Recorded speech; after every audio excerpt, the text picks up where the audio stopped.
ভারতের মাটিতে প্রতি বছর জন্ম নেন অসংখ্য বীর সন্তান, যারা দেশের জন্য জীবন দিতে এক মুহূর্তও দ্বিধা করেন না। কিন্তু আপনি কি জানেন, ভারতীয় সেনাবাহিনীতে এমনও এক সৈনিক আছেন যিনি মৃত্যুর 58 বছর পরেও নাকি সমানভাবে দেশের সেবা করে চলেছেন। হ্যাঁ, শুনতে অবিশ্বাস্য লাগলেও ভারতের সেনাকর্মীদের একটি অংশ বিশ্বাস করেন এই জওয়ানের আত্মা আজও ভারত চীন সীমান্তের নাথুলা পাস অঞ্চলে টহল দেন এবং ভারতীয় সেনাদের সাহায্য করেন। কখনো তিনি সম্ভাব্য শত্রু আক্রমণের বিষয়ে আগাম সতর্ক করেন, আবার কখনো ডিউটির সময় ঘুমে ঢলে পড়া সৈনিককে চড় মেরে জাগিয়ে দেন। শুধু ভারতীয় সেনারাই নন, স্থানীয়দের মতে চীনা সেনারাও নাকি তাকে ভয় পায়, আর সেই কারণেই তার আত্মার প্রতি শ্রদ্ধা জানাতে সিকিমের নাথুলা পাসের কাছেই তৈরি করা হয়েছে একটা এমন মন্দির যেটি স্থানীয়দের কাছে পরিচিত বাবা মন্দির নামে। আপনারা যারা সিল্ক রুটের দিকে ঘুরতে গেছেন তারা হয়তো এতক্ষণ এই জায়গাটার ব্যাপারে এবং এই সেনা জওয়ানের ব্যাপারে কিছুটা আন্দাজ করে ফেলেছেন। হ্যাঁ, ঠিকই ধরেছেন।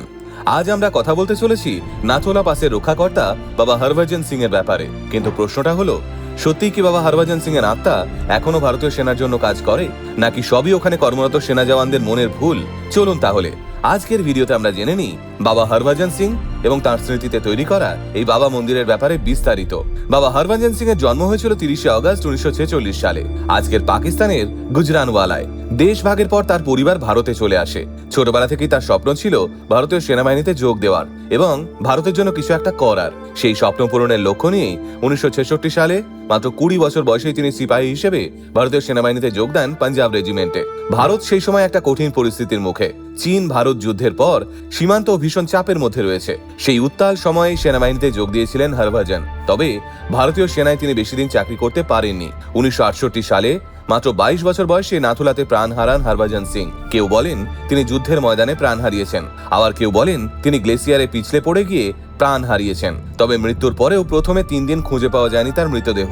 সেই সময় সেনাবাহিনীর উচ্চকর্তারা কার্যত ধরেই নিয়েছিলেন, হয়তো যুদ্ধের মাঝপথেই সেনাবাহিনী ছেড়ে পালিয়েছেন হরভজন সিং। কিন্তু তারপরেই শুরু হয় বাবা হরভজন সিং এর অদ্ভুত সব কাণ্ড কারখানা। শোনা যায় এক রাতে হরভজন সিং তার এক বন্ধুর স্বপ্নে আসেন এবং তাকে জানান কোথায় তার মৃতদেহ পড়ে রয়েছে। পরের দিন সকালে স্বপ্নে বলা ওই জায়গা থেকে নাকি তার মৃতদেহ উদ্ধার করা হয়।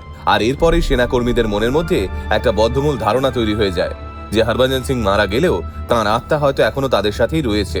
হরভজন সিং এর এই ঘটনা জানার পর ভারতীয় সেনার তরফ থেকেও তাকে সম্মান জানানোর প্রস্তুতি শুরু হয়। প্রথমত তাঁর প্রতি শ্রদ্ধা জানাতে একটা বাংকারকে সম্পূর্ণরূপে স্মৃতিসৌধে রূপান্তরিত করা হয়। ধীরে ধীরে এই স্মৃতিসৌধ মন্দিরের আকার ধারণ করে, যা আজ পরিচিত সিকিমের জনপ্রিয় ওল্ড বাবা মন্দির নামে। এই মুহূর্তে সিকিমের নাথুলা পাসের আশপাশে 2টো বাবা মন্দির রয়েছে। একটা সিল্ক রুটে ওল্ড বাবা মন্দির নামে জনপ্রিয়, আর অন্যটি নাথুলা পাস থেকে 8 কিলোমিটার দূরে একটা জায়গায় নিউ বাবা মন্দির নামে পরিচিত।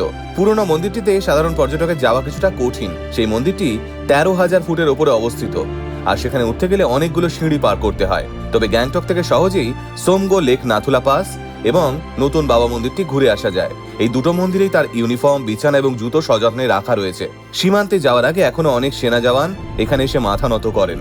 অনেকে বলেন তার পরিষ্কার করা জুতোতে মাঝে মধ্যেই কাদা লেগে থাকতে দেখা যায়। দেখে মনে হয় তিনি যেন কিছুক্ষণ আগেই ডিউটি থেকে ফিরেছেন। নাথুলা এবং জেলেপালা গিরিপথের মাঝে যে সেনা জওয়ানরা মোতায়েন থাকেন তারাও বলেন বাবা হরভজন সিং নাকি তাদেরকে শত্রুপক্ষের তৎপরতা সম্পর্কে আগাম সতর্কবার্তা দিয়ে যান। ভারতীয় সেনাও একটা দীর্ঘ সময় ধরে বিশ্বাস করত বাবা হরভজন সিং হয়তো তাদের সঙ্গে এখনো রয়েছেন এবং কাজ করে চলেছেন। সেই কারণে তাকে প্রতি বছর আনুষ্ঠানিক পদোন্নতি দেওয়া হতো, তার জন্য 2 মাসের ছুটি মঞ্জুর করা হতো এবং তার নামে ট্রেনে একটা আসনও সংরক্ষিত রাখা হতো। অবশেষে 2006 সালে প্রায় 38 বছর পর তাকে আনুষ্ঠানিকভাবে অবসর দেওয়া হয়। আজ তিনি সৈনিক হরভজন সিং থেকে হয়ে উঠেছেন সিকিমের বাবা হরভজন সিং। তার এই গল্পটা মানুষের বিশ্বাস এবং সেনাবাহিনীর ঐতিহ্য মিশে আজ একটা কিংবদন্তি হয়ে উঠেছে। অনেকে বলেন অন্ধবিশ্বাস, আবার অনেকে বলেন এখনো প্রতিদিন এই মন্দিরে ফিরে আসে বাবা হরভজন সিং এর আত্মা। তবে সত্যিটা যাই হোক না কেন, সিকিমে ঘুরতে গেলে হাড় কাঁপানো ঠান্ডা হাওয়া, বরফের মধ্যে জমে যাওয়া শরীর নিয়ে অন্তত একবার এই বাবা মন্দিরে প্রবেশ করেন পর্যটকেরা। আমি তো গেছি। আপনারা কি কোনোদিন সিকিমে ঘুরতে গিয়ে বাবা মন্দিরে গেছেন? আপনাদের অভিজ্ঞতা অবশ্যই জানান আমাদের।